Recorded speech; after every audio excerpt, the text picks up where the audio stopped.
Hi, this is Alan Zundel, and this is the Spiritual and Political Podcast. Well, a U.S. Court of Appeals has explained why it thinks it's reasonable for a state to be able to bar a candidate for public office from using the word independent on their ballot label. The court had made that decision a couple of months ago, I believe, but it just 2 days ago released its reasoning for that opinion.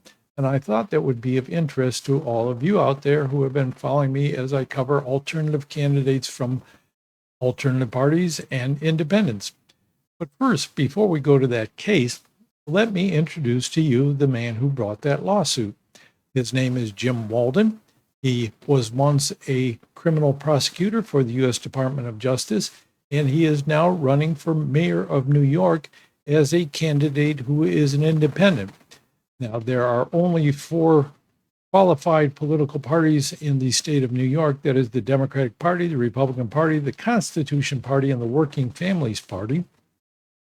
And so to get on the ballot, Mr. Walden had to submit petitions with a number of signatures. And on those petitions, it would list what kind of organization they are forming to be able to put them on the ballot. And that organization's name should be listed on the ballot. He wanted to use the word Independence Party as his political organization, and he feared that the state Board of Elections, as well as the New York City Board of Elections, were going to ban him from using that because there's a law that says that candidates cannot use that label for a political party. So who is this Walden? Well, he has not gotten a lot of attention in the mayoral race that is coming up because he is running against much more news media worthy candidates, including former Governor Andrew Cuomo, who lost the Democratic primary, and current mayor of New York, Eric Adams, who dropped out of the Democratic primary when it became clear that he had no chance of winning. The winner of that primary to become the Democratic Party nominee, as well as the Working Families Party nominee, is the Democratic Socialist Zoran Mamdani. And there's been quite a kerfluffle over him being a socialist and running for office. Now, Walden hasn't gotten a lot of news attention because he is running against these much more interesting candidates. But the last time was, I think, a couple of months ago, no, just about a month ago in July, when he made a proposition to the other candidates who are running as independents and the Republican candidate as well. Let's look at a little interview he did regarding that proposition. And this is on the CBS News program, The Point, with Marcia Kramer. Former prosecutor Jim Walden is an independent running for mayor of New York. But I have to start by asking you about the idea that you advanced a few weeks ago that since there are so many independents in the race, that you should all agree that the person leading in the polls in September, everybody else should drop out so that one person faces off against Zoran Mamdani. Why is that? So from my perspective, we need a clean choice between a socialist agenda and a free market agenda. And if you have 4 candidates in the race, it makes it much more likely that they will split the vote and you'll have a spoiler situation. So that idea really was, I advanced it not for my own personal gain, because my political interests and everyone else's ambitions should take a backseat to giving New Yorkers a very clean choice between one candidate and Zoran Mamdani. Whether or not the regulators agree, whether or not the other candidates agree, I didn't know that at the time, but I think it's important for New Yorkers. There's a lot of concern in the city about a spoiler situation. There are many people that want their votes to count against a socialist administration, and so that was the purpose of that idea. I see big problems and I try to solve them. So he's talking about the potential for a spoiler election in which all the candidates except Mamdani split the vote of opposition to Mamdani, and they end up with, horror of horrors, a Democratic Socialist as mayor of New York. Well, note that he does not bring up the idea of using ranked choice voting in the general election as it had been used in the primary election for the Democratic nomination. as a potential solution to the spoiler problem. What he instead suggests is that to make it easier for voters, they should narrow down the selection to just two candidates. So apparently, he does not trust the voters to make a decision looking at whichever candidate may be the front runner other than Mamdani and say, I should throw my support to him if I do not want to get this Democratic Socialist mayor in office. So he doesn't trust voters to understand that kind of reasoning. He thinks it's much better for them to be presented with just two choices so that, they can figure it out more easily. Now, I don't know what all the hubbub is about this Democratic Socialist Zoran Mamdani, because he has, he's mayor of New York. He's not going to take down the whole capitalist system. He's just saying, let's put greater taxes on the rich, give free bus rides to people, and institute government-run grocery stores in areas where they don't have sufficient supply of grocery stores.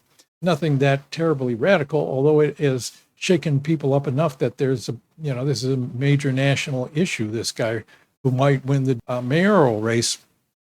I think what is really behind it, though, is they just do not want to see any possibility that the public may think maybe democratic socialism is a viable alternative to the kind of situation we find ourselves in now, trying to keep our head above water financially. Maybe something like they have in Western Europe would not be so bad. They do not want to even allow that possibility to enter the voter's mind, is my opinion. But let's get back to this question of running as an independent and being able to put that word on the ballot. Now, in a number of states, there have been independent parties, or an independence party in New York several years ago, and this question has come up over and over again for states to deal with. Is the name independent as a party or a political organization going to confuse voters? Let's look at the court decision and what they had to say about this. First of all, I got wind of this story through Ballot Access News, so I want to give them credit. They posted this a couple days ago on Thursday when the court's explanation came out. And so I took a look at the actual decision using a link in that article. The appellate court, first of all, summarizes what the district court determined.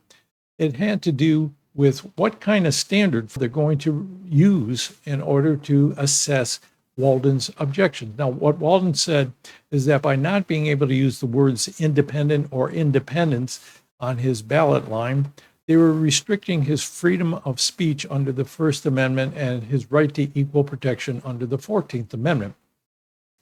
If those were violated, the courts would hold the state's argument for applying such a ban to what's called strict scrutiny, a higher standard than otherwise.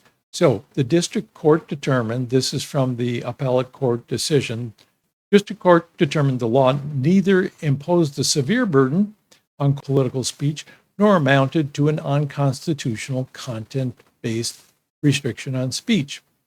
Naming provisions did not, that is the state law saying that a party could not use those labels, and by extension, then an independent candidate could not use those as a designation either. They did not prevent Walden from spreading his core political message about independence from the major parties to his supporters and voters at large. All right, so they're not going to hold it to strict scrutiny, which means the state only has to show that its reasons for this ban would be reasonable and fairly applied in a neutral way. Let's go on a little further in this. They were reasonable because the state's articulated interest in preventing voter confusion sufficiently justified the naming provision's enforcement. Because the prohibition against using the words independence and independent applied equally to political parties and independent bodies, the naming provisions were viewpoint neutral. So that's the two standards they're having here. Is the state's ban reasonable, and is it fair and viewpoint neutral? Well, it seems viewpoint neutral because it applies to all parties and all independent organizations trying to run candidates for election. They're all equally banned from using those words. But let's look at that particular item about voter confusion. Now, this is why they said the state is reasonable in trying to ban the use of these words. It's reasonable. Okay, on what grounds is it reasonable? The state has put forth in light of the direct reports that independent voters were confused by the name Independence Party. That is, in the past, there was an Independence Party, and voters thought when they registered with it, they were registering as independents, which is an often proposed problem.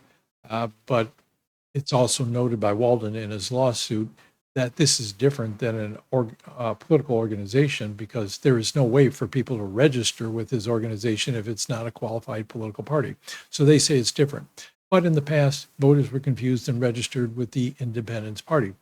There are reasonable concerns that permitting a single party or independent body to identify itself as the Independence Party or the Independent Party on the ballot could lead unaffiliated voters to mistakenly believe that this designation was intended to represent all unaffiliated independent voters rather than identifying a specific political organization.